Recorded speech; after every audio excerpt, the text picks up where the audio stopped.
importância dos cuidados com a epidermólise bolhosa. Vou passar a palavra agora para Carla Valença Dyer, representante da Coordenação Geral de Média e Alta Complexidade do Ministério da Saúde, também por 10 minutos, Carla. Primeiramente, eu gostaria de agradecer o convite, para a gente poder estar debatendo um pouquinho sobre epidermólise bolhosa.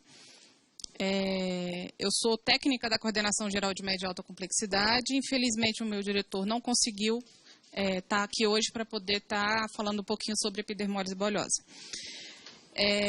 Pode passar?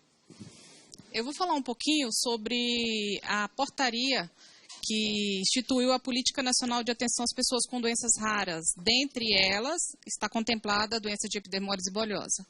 Bom, o que o Ministério da Saúde considera doença rara?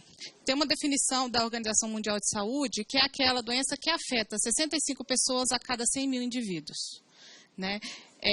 Estima-se que de 6 a 8% da população tenha alguma doença rara. A gente não tem o número exato de doenças raras, é em torno de 6 a 8 mil doenças raras. Muitas delas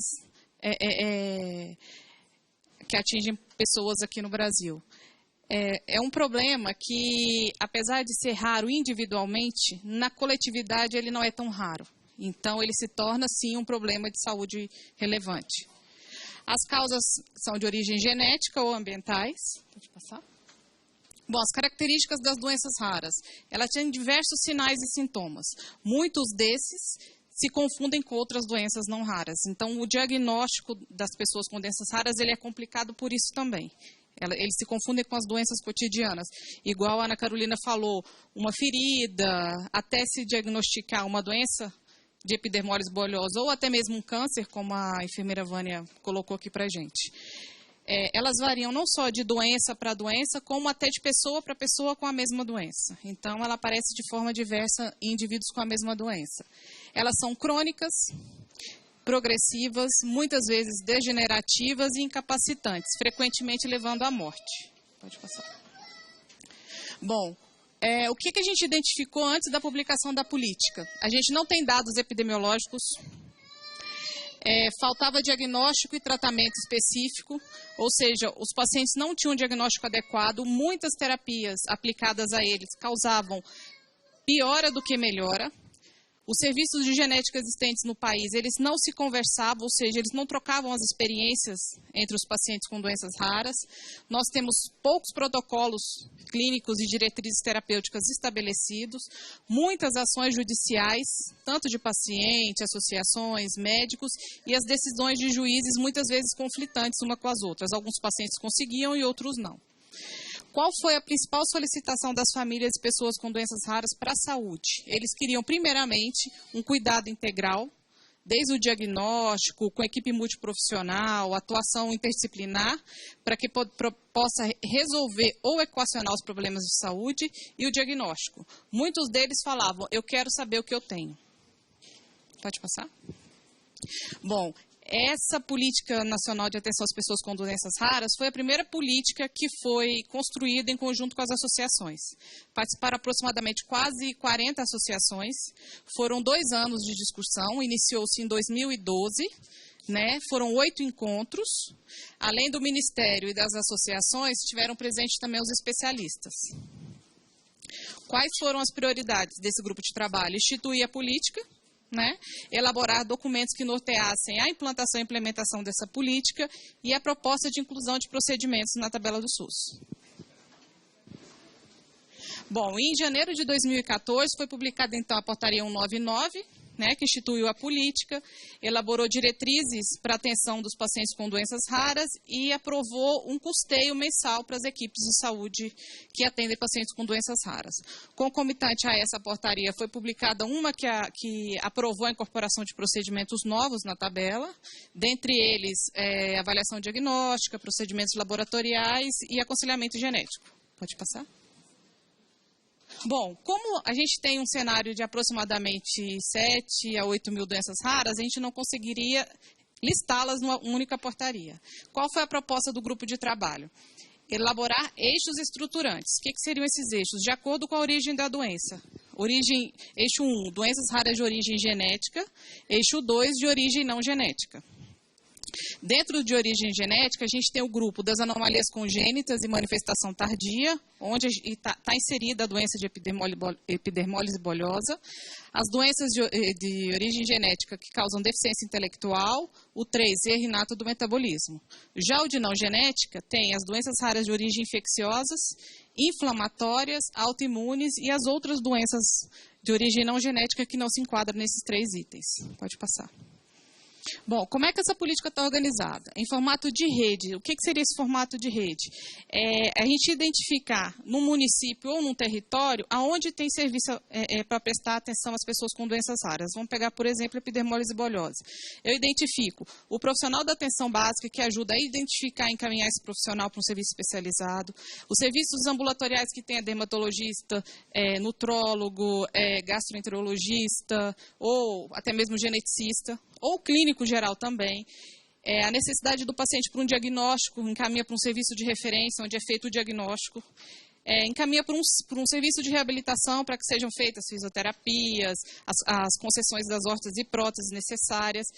Encaminha também para o serviço hospitalar, caso ele necessite de algum procedimento cirúrgico. Né? Então, assim, essa é a conformatação das redes. Não necessariamente ele tem que ter tudo dentro de um hospital. Ele tem que ter tudo que ele precisa no município dele. Essa é a conformatação das redes. Bom, tem como objetivo reduzir a mortalidade, né, e ofertar uma melhor qualidade de vida para todas as pessoas. A proposta é reduzir as incapacidades, ofertar promoção e detecção precoce, tratamento oportuno e cuidados suportivos, de forma oportuna para as pessoas com doenças raras. Bom, ela abrange todos os níveis de atenção, igual eu falei, desde a suspeita, confirmação, tratamento clínico, reabilitação e orientação até o aconselhamento genético. Está previsto a elaboração de protocolos e a incorporação de procedimentos, de insumos, de medicamentos, do que for necessário. Pode passar? Pode passar. Acho que o meu tempo já está acabando. Bom, a gente tem 2 tipos de serviço. O serviço especializado em doença rara é aquele que atende uma doença rara específica.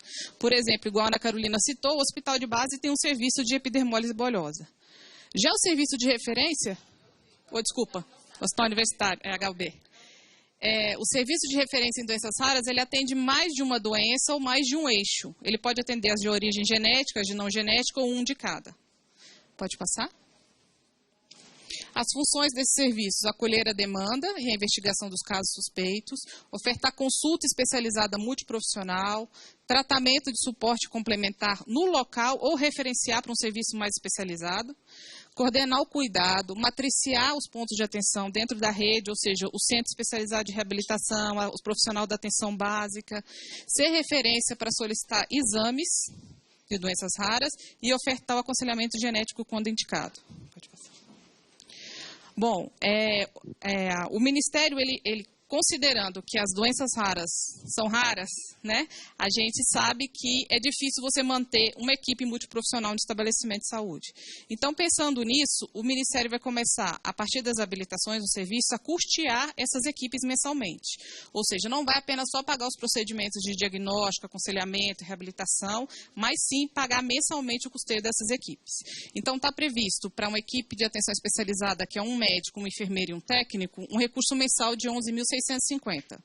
Se ele atender outra doença, agrega o valor de 5.750 para esse outro médico especializado que for entrar na equipe.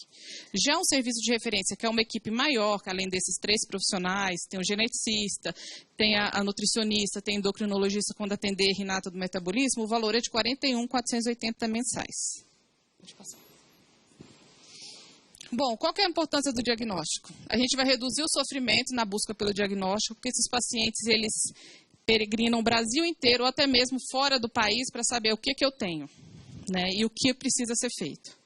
Bom, a gente pretende prevenir o agravamento do quadro do paciente, né, justamente tendo o diagnóstico, eu vou ofertar o tratamento adequado e não piorar o quadro. Elaboração do plano de tratamento mais adequado, orientação às famílias, ofertar o aconselhamento genético, que já foi citado aqui, e obtenção de dados epidemiológicos, que nós não temos isso no país. Pode passar. Bom, como é que o paciente anda nessa rede que a gente começou a falar? Ele pode entrar pela atenção básica, pela atenção especializada nos ambulatórios, pela rede cegonha, acompanhamento da mãe e da criança, nas redes de atenção psicossocial, no centro especializado de reabilitação. Identificado, eles encaminham para um serviço de atenção especializado naquela doença ou um de referência mais próximo, para que seja feito o diagnóstico. Essa doença não tem tratamento? Tá, o que pode ser feito? Pode ser feito um suporte para a família. Como? Com tratamento de reabilitação, cirurgias, terapias, alimentação adequada. Bom, tendo isso, ele vai ser habilitado e reabilitado ou em serviços especializados ou até mesmo pelo profissional da atenção básica que acompanha esse paciente. Bom, tem tratamento? Tá. Tem protocolo clínico estabelecido? O que é ofertado para esse paciente? Bom, não tem protocolo? Vamos colocar um protocolo, que é o que eu vou falar mais para frente. O medicamento, se for necessário, ele vai ser incorporado e fornecido pela assistência farmacêutica que ele se enquadrar. Pode passar? Bom, foi feito um painel de especialistas no ano passado, né, que contou com a presença de 60 especialistas, onde foram listadas as doenças raras, e dentre essas doenças raras foram estabelecidos critérios para que a gente conseguisse ranquear quais seriam as doenças que necessitariam inicialmente do protocolo clínico. A gente sabe que não vai dar conta de todas as doenças de uma vez. Então, pode passar. Esse painel de especialistas aconteceu em maio de 2014, né, foram priorizadas 43 protocolos clínicos, eu vou explicar para vocês por quê. Muitas doenças, elas foram agrupadas em eixos. Por exemplo, está previsto um protocolo sobre epidermólise bulhosa, ele vai ser o 5º protocolo a ser estabelecido dentro da genusdermatose, que são as doenças de origem genética, né, que causam alterações de pele. Esse protocolo, esse relatório desse protocolo, ele foi publicado na portaria 19, né, então todo mundo tem acesso para saber quais foram os critérios, o que se levou em consideração. Para esse ano, até no final de dezembro, vão ser 12 protocolos, né, ou seja, de diferentes grupos. Nós temos 4 de origem genética dentro do eixo 1 de anomalia congênita. Então, a epidermólise bulhosa ela vai ser o primeiro do ano que vem. A gente também está ofertando, né, um curso de formação de teleconsultores, né, a gente já fez 2 cursos, um em 2014, outro agora em 2015, de 40 horas, onde os profissionais estão capacitando os teleconsultores para orientar os profissionais da atenção básica nos sinais, sintomas, o que eu posso pensar que o paciente possa ter quando ele chegar até o médico. Nós lançamos um edital de pesquisa em doenças raras, foi destinado 5 milhões para 6 pesquisas dentro da área de doenças raras no ano passado. Pode passar. Bom, a gente conseguiu incluir junto ao MEC a disciplina de aconselhamento genético dentro do curso de graduação de medicina. Né, os formandos vão sair da faculdade sabendo o que é o aconselhamento, quando indicar e o que fazer nesses casos. A gente está financiando via Secretaria de Ciência e Tecnologia, mais a Rede Nacional de Pesquisa, um projeto do professor Natan, da UNB, sobre um desenvolvimento de um aplicativo mobile que qualquer pessoa vai conseguir ter acesso, tanto paciente, pesquisadores, especialistas e gestores, onde você consegue consultar a doença, sinais e sintomas, quais seriam as outras doenças que o paciente poderia ter com aquele sinal, com aquele sintoma, onde estão os centros de referência, onde o médico especialista naquela doença está atendendo. A gente encaminhou ofícios às secretarias estaduais e municipais de saúde, falando da política, como é que habilita serviços, por quê? Eu não sei se todos sabem, o governo, a saúde, ela governa em 3 faces, a nível federal, municipal e estadual. Não existe uma hierarquia entre o federal, estadual e municipal. A gente tudo junto, né? Então, assim, os gestores locais, eles identificam as necessidades, encaminham para o Estado, que manda para o Ministério da Saúde. A gente está participando de audiências públicas, em congressos de especialistas e eventos, justamente para divulgar a política, divulgar a doença, divulgar o que o SUS oferece para os pacientes. E a gente também promove assessoria aos gestores, ou indo lá localmente, ou fazendo videoconferência por telefone, por e-mail. Pode passar. Bom, o que a gente tem de epidermólise hoje? Tá? A gente tem na atenção básica o acompanhamento pelos profissionais, a oferta de curativos, a gente sabe que não é o mais adequado, mas é o curativo que a gente tem hoje, né? A partir da elaboração do protocolo, vai ser incorporados o necessário para a doença específica. Pode passar.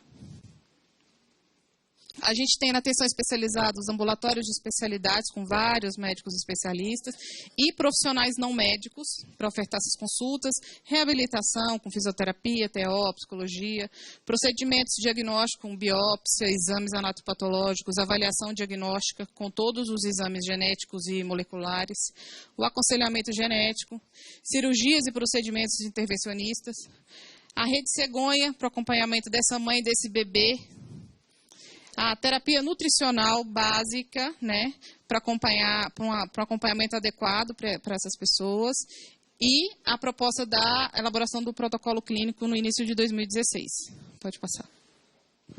Bom, quais são as perspectivas? Implantar e implementar esses serviços em todo o território nacional, divulgar as informações sobre as doenças raras, habilitar serviços especializados e de referência, dar continuidade à elaboração dos protocolos, realizar curso de capacitação. O que é esse curso de capacitação? A gente não tem o profissional aconselhador genético hoje no país, né? Então, não são todos os profissionais que podem fazer o aconselhamento genético. Então, a gente está vendo, junto a um hospital no Rio Grande do Sul, a possibilidade de estar fazendo um curso de capacitação para esses profissionais. Realizar oficinas regionais, né? Diante do cenário atual, a gente quer ir nas regiões, estimular a implantação e implementação desses serviços. E continuar com o curso de capacitação dos teleconsultores em doenças raras. Passar. Bom, aqui eu deixo o nome do pessoal que trata das doenças raras lá na coordenação de média e alta complexidade. Vocês podem estar ligando, tirando dúvidas. Sou eu, né? Carla, o Daniel e a Elizabeth. Aqui tem os telefones, o e-mail, e a gente está aqui para poder acolher todas as demandas destinadas para a saúde e tentar oferecer uma melhor qualidade de vida, seja com a aplicação da portaria, com campanhas ou com qualquer outra solicitação. Obrigada. Quero agradecer a Carla.